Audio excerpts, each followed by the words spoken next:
10월 8일 목요일, 오늘의 기도로 큐티 시작합니다. 하나님, 하나님의 뜻을 분별하지 못하고 죄의 고집을 꺾지 않아 점점 타락하는 모습은 참으로 비참합니다.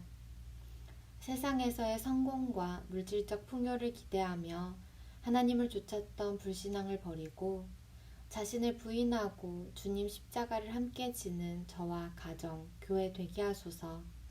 예수님의 이름으로 기도드립니다. 아멘. 안정과 풍요의 근원은 하나님입니다. 오늘의 찬송, 두 손 들고 찬양합니다. 찬양의 가사를 함께 읽습니다. 두 손 들고 찬양합니다. 다시 오실 왕 여호와께 오직 주만이 나를 다스리네. 나 주님만을 섬기리 헛된 마음 버리고 성령이여 내 영혼 충만하게 하소서. 주님 앞에 내 생명 드리리다. 아멘. 에레미야 44장 11절에서 19절 말씀. 그러므로 만군의 여호와 이스라엘의 하나님께서 이와 같이 말씀하시니라. 보라, 내가 얼굴을 너희에게로 향하여 환란을 내리고 온 유다를 끊어버릴 것이며 내가 또 애굽 땅에 머물러 살기로 고집하고 그리로 들어간 유다의 남은 자들을 처단하리니 그들이 다 멸망하여 애굽 땅에서 엎드러질 것이라.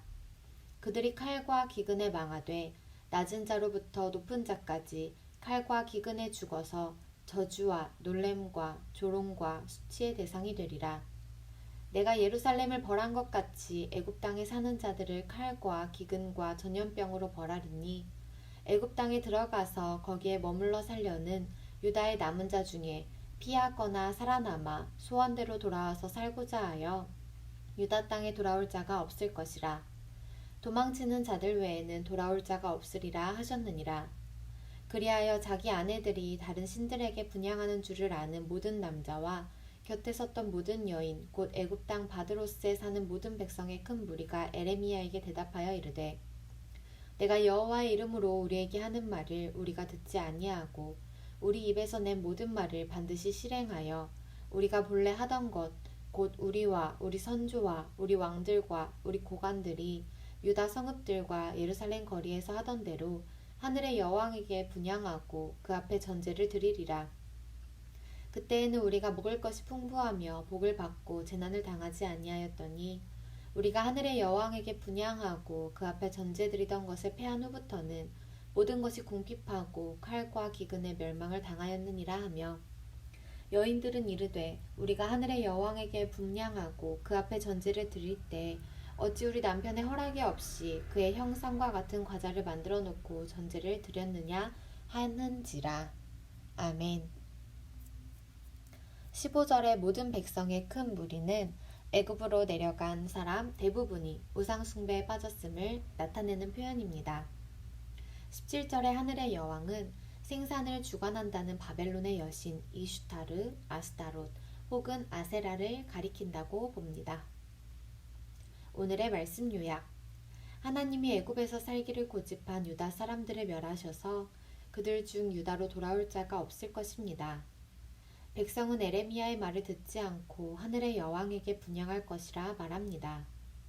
그에게 분향할 때는 음식이 풍부하고 재난이 없었는데 분향을 패하고부터 칼과 기근에 멸망했다는 것입니다. 본문 해설, 불순종에 따른 심판 44장 11절에서 14절에 관한 내용. 하나님의 경고를 무시하면 복되고 안정된 삶과는 멀어집니다. 안정과 풍요를 바라며 하나님의 뜻을 거스르고 애굽을 선택한 백성을 향해 하나님의 심판이 선언됩니다. 하나님은 그들에게로 얼굴을 향하시고 두려운 환란을 내려 멸절하실 것입니다. 하나님의 얼굴은 순종하는 자에게는 은혜로, 불순종하는 자에게는 진노로 나타납니다. 불순종으로 내려간 백성은 이방 풍습에 물들어 여전히 우상을 숭배합니다. 하나님은 예루살렘에 행하셨듯 칼과 기근과 전염병으로 벌하실 것입니다. 하나님의 경고에 불순종하는 자들, 우상 숭배하는 자들이 거하는 장소는 심판으로 황무지가 되고 맙니다. 잠시 멈추고 질문에 답해 주세요. 애굽에 살기를 고집하는 이들에게 하나님이 주신 경고는 어떠한가요? 밑에서 세 번째 줄. 하나님은 예루살렘에 행하셨듯 칼과 기근과 전염병으로 벌하실 것입니다. 하나님의 경고에 불순종하는 자들, 우상 숭배하는 자들이 거하는 장소는 심판으로 황무지가 되고 맙니다. 고집을 내려놓을 때 하나님은 나를 어떤 얼굴로 대하실까요? 어떤 얼굴로 대하실까요? 우리 각자에게 주시는 깨달음을 이 시간 잘 정리해 봅시다. 고집스러운 우상 숭배 44장 15절에서 19절에 관한 내용. 성도는 물질이 아닌 물질의 주권자이신 하나님을 따라야 합니다. 애굽 땅에 머무는 백성은 하나님 말씀을 배척했습니다. 그들은 하나님 백성 된 정체성을 잃어버린 채 물질적 풍요만을 추구했습니다. 풍요와 다산의 여신 아스타롯이 복을 준다고 믿었으며 자신들에게 임한 재앙과 저주가 이 하늘의 여왕에게 분향하지 않았기 때문이라 생각했습니다. 이는 우상 숭배를 합리화하기 위한 해석입니다. 인생에게 복과 재앙을 내리시는 분은 오직 하나님입니다. 이를 모르고 우상을 숭배하는 것은 무지 중에 무지입니다. 더 안타까운 일은 부부가 하나 되어 하늘의 여왕을 섬긴 것입니다. 부부는 한 믿음과 한 마음으로 말씀 위에 굳게 서서 서로의 믿음을 세워야 합니다. 성도의 가정은 물질적 풍요를 추구하는 삶이 아닌 미래의 영광을 바라며 하나님 말씀을 따라야 합니다. 잠시 멈추고 질문에 답해 주세요. 애굽으로 간 유다 백성이 하늘의 여왕을 숭배한 이유는 무엇인가요? 위에서 네 번째 줄. 풍요와 다산의 여신 아스타롯이 복을 준다고 믿었으며 자신들에게 임한 재앙과 저주가 이 하늘의 여왕에게 분향하지 않았기 때문이라 생각했습니다. 내게 안정과 풍요를 주시는 분은 누구며 그 은혜를 누리는 비결은 무엇인가요?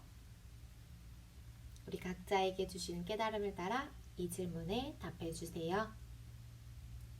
묵상 에세이 한 분뿐인 주님, 이렇게 고난을 이기라. 이동원. 주님이라는 말은 역사에서 크게 두 가지 경우에 쓰였습니다.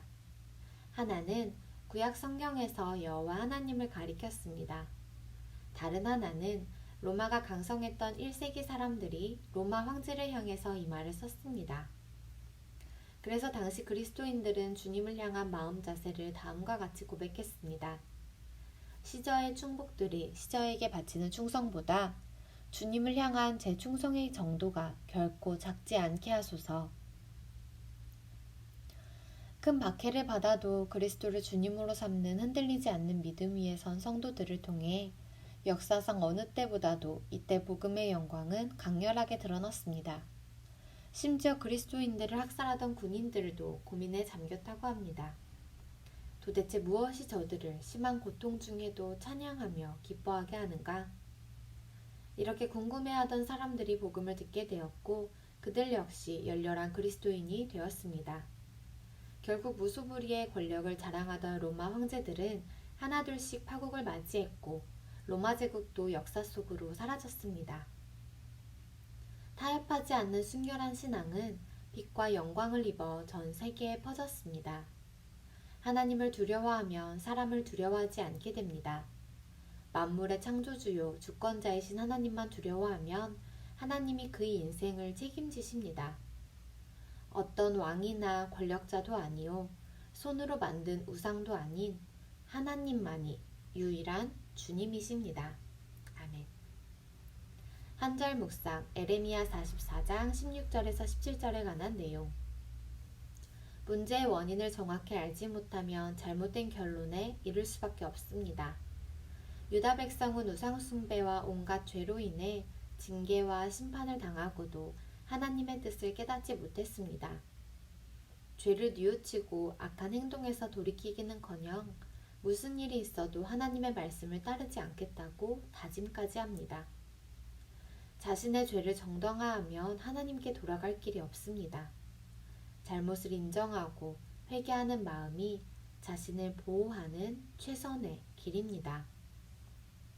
형통은 우리를 떠나지도 포기하지도 않으시는 하나님이 함께 하시는 상태다.